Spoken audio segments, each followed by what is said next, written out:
오늘 본문 속에서 스데반은 자신이 모세를 모독하지 아니했다. 지금 모세와 하나님을 모독했다는 제목을 받고 있는 그는 이제 모세에 대한 이야기를 합니다. 앞에서는 아브라함에 대한 이야기, 요셉에 대한 이야기, 이제 모세에 대한 이야기를 하고 있는데요. 단순히 모세를 이야기하는 것이 아니고 모세를 통하여서 예수님에 대한 이야기를 하고 싶었던 것입니다. 모세가 이제 살인자가 되어서 미디안 광야에 도망을 갔죠. 나그네로서 또 40년간 양을 치면서 모든 것을 포기하고 살고 있을 때였습니다. 하나님께서 시내산 가시나무 뜰기 가운데서 나타나셔서 그를 불러주었습니다. 꺼지지 않는, 타지 않는 뜰기나무를 보면서 이상히 여겼고 그는 거기에서 하나님의 음성을 듣고 하나님의 명령을 듣고 순종하게 되어집니다.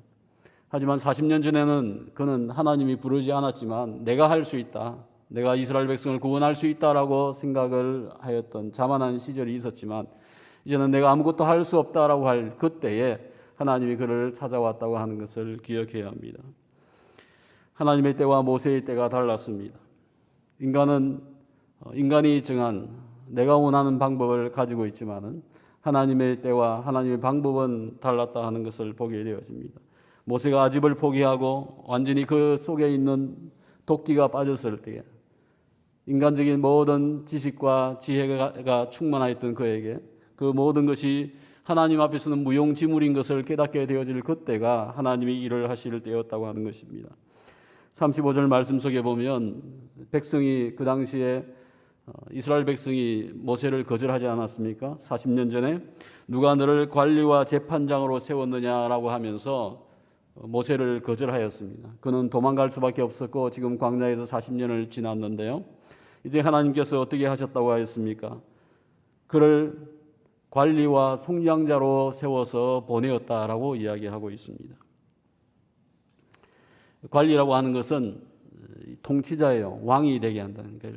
최고의 리더가 되어서 이스라엘 백성을 애굽에서 건져내게 하시려고 관리가 되게 하셨고 속량자가 되게 하였다는 표현이 있습니다. 속량자는 뭐죠? 값을 주고 산 주인이죠. 그래서 구세주입니다. 구원자입니다.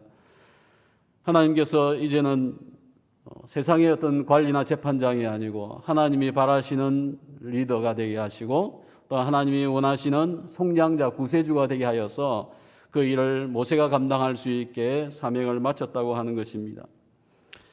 마치 왕 되신 예수님께서 십자가에서 우리를 대신해서 속량하시고 우리의 리더가 되시고 인도자가 되셨듯이 모세가 그와 같이 하였다라고 스데반은 이야기하고 있는 것입니다.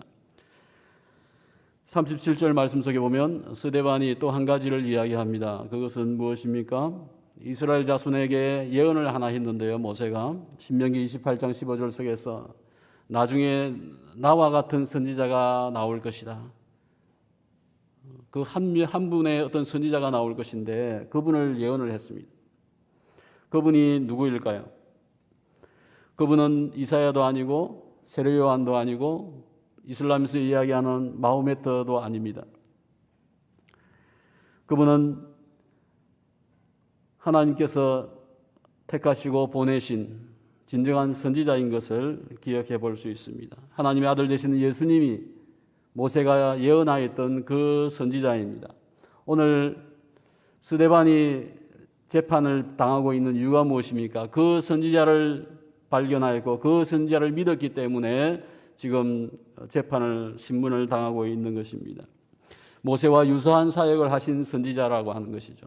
모세가 출애굽의 일들을 이루고 홍해의 기적과 광야의 40년을 이끌듯이 예수님께서 우리의 죄 많은 죄인들을 구원하시고 출애굽시키시고 또한 구원하게 하셔서 십자가를 통하고 홍해를 통과하고 또한 광야 교회를 이끄신 주님이 광야 교회와 같은 우리의 인생을 이끄시는 분, 그분이 그 선지자다라고 스데반은 이야기하고 있습니다. 그 선지자가 예수님이신 것이죠. 스데반은 계속해서 이야기합니다. 당신 내가 존경하는 모세는 하나님이 아니다라는 거죠. 모세도 가장 큰 선지자가 아니다라는 거죠. 뒤에 오실 그 선지자가 가장 나보다 더 큰 선지자이다라고 이야기했던 것입니다. 오늘 스데반을 재판하고 있는 그 공회에 모인 의원은 다 어떤 자입니까? 모세가 최고다. 모세는 우리의 스승이고 최고의 스승이다. 그 당시에 바리새인, 그 당시에 유대인은 이 설교를 한다든지 성경을 이야기할 때 하나의 특징이 있습니다. 어떤 표현을 씁니까? 우리 선생 되시는 모세는 이같이 말씀했다. 모세는 이같이 말했다. 모세는 이같이 말했다. 그 얘기는 무슨 얘기입니까? 하나님의 말씀, 모세오경은 하나님이 주신 것인데 그 말씀을 적었다고 하는 모세가 더 존귀를 받고 있는 것입니다. 그들 스스로가 모세를 우상시하면서 모세에게 최고의 권위를 주고 있습니다. 하나님보다도 더 큰 권위를 인간 모세에게 주고 있었는데 스데반은 모세보다 더 큰 권위를 가지신 분이 오셨다. 그분이 예수님이시다라고 지금 이야기하고 있는 것입니다. 우리의 조상은 모세를 거절하였다. 지금 너희들도 그 선지자가 왔지만 너희가 그 선지자 대신 예수님을 거절하고 있는 것이 아니냐. 너희가 예수를 십자가에 못 박아 죽였지 않느냐라고 역설적인 표현을 쓰고 있는 것입니다. 그 뒤에 스데반이 이야기하는 것은 광야 교회에 대한 이야기를 하고 있습니다. 이 교회라는 표현을 광야와 붙였어요. 광야 생활이 아니고 광야 교회. 스데반이 첫 번째 이 표현을 쓰고 있는데요. 오늘 모세의 광야 교회는 위태위태하였습니다. 하나님이 마음에 들지 않으면 곧장 우상을 만들고 하나님을 떠나갔습니다. 광야 교회 백성은 모세에게 복종하지 아니하고 하나님에게도 복종하지 아니하고 그 마음이 늘 애굽을 향하였습니다. 과거의 애굽의 생활과 먹는 것과 삶이 참 힘들지 않았는데 집도 없고 늘 텐트를 치고 사는 이 인생이 얼마나 힘드냐 하면서 과거의 애굽의 삶을 동경했다라고 스데반은 이야기합니다. 모세가 기도하기 위해서 산에 올라가면 뭐 합니까? 조급하여 가지고 하나님이 어디 있느냐, 하나님을 만들자 하고 우상을 만들죠. 그 송아지는 애굽에 있는 신입니다. 애굽의 신을 만들고 그것을 경배하며 축제하는 것을 보았습니다. 그 뒤에 태양의 별들도 숨기고요. 수많은 애굽의 신들을 다시 만들고 있는 것을 보게 되어지고 나중에는 암몬 족속의 우상까지 만들고 있다라고 성경은 이야기하고 있습니다. 우상은 특별하게 큰 나무를 돌멩이를 깎아서 만든 것이 우상이 아닙니다. 우상을 숭배하는 죄는 단순하게 그와 같은 목석 앞에서 내가 두들긴다고 해서 우상숭배이다. 우상숭배죠. 하지만 그것보다 더 큰 문제는 무엇입니까? 예배해야 할 하나님을 섬기지 않는 것이 우상숭배입니다. 하나님을 섬기지 아니하고 정반대로 하나님이 나를 섬기기를 원한다고 하면 그건 역시 우상숭배입니다. 내가 진실로 예배하지 않으면서 내게 축복만 해주시기를 소원한다고 하면 그것이 우상숭배입니다. 모세의 광야 교회가 그와 같았다고 하는 것입니다. 날마다 하나님께서 40년 동안 끊이지 않고 만나를 보내어 주셨죠. 메추라기를 보내어 주셨습니다.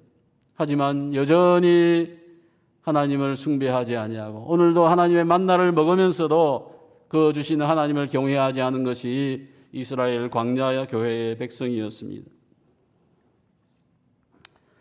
오늘 모세 광야 교회의 백성들과 오늘 스데반을 신문하고 있는 의회의 의원들과 오늘 현대 교회를 살고 있는 우리들 역시 마찬가지입니다. 내 편하게 하나님을 믿고 내 입맛대로 하나님을 조종하려고 한다고 하면 그것이 우상숭배인 것입니다. 모세의 우상은 내 지식과 내 능력으로서 내가 할 수 있다라고 한 것이 우상숭배였습니다. 신약교회를 사는 오늘 저희는 광야교회 성도와 달리 나를 위한 신앙의 태도가 아니고 내가 주님을 기쁘시게 해야 되겠다. 진정 하나님을 기쁘시게 하는 삶을 살겠다고 하는 것이 필요합니다. 오늘 주일도 주님을 예배하면서 더 깊은 주님의 은혜 중에 거하는 한 날 되시기를 축복합니다. 기도하겠습니다.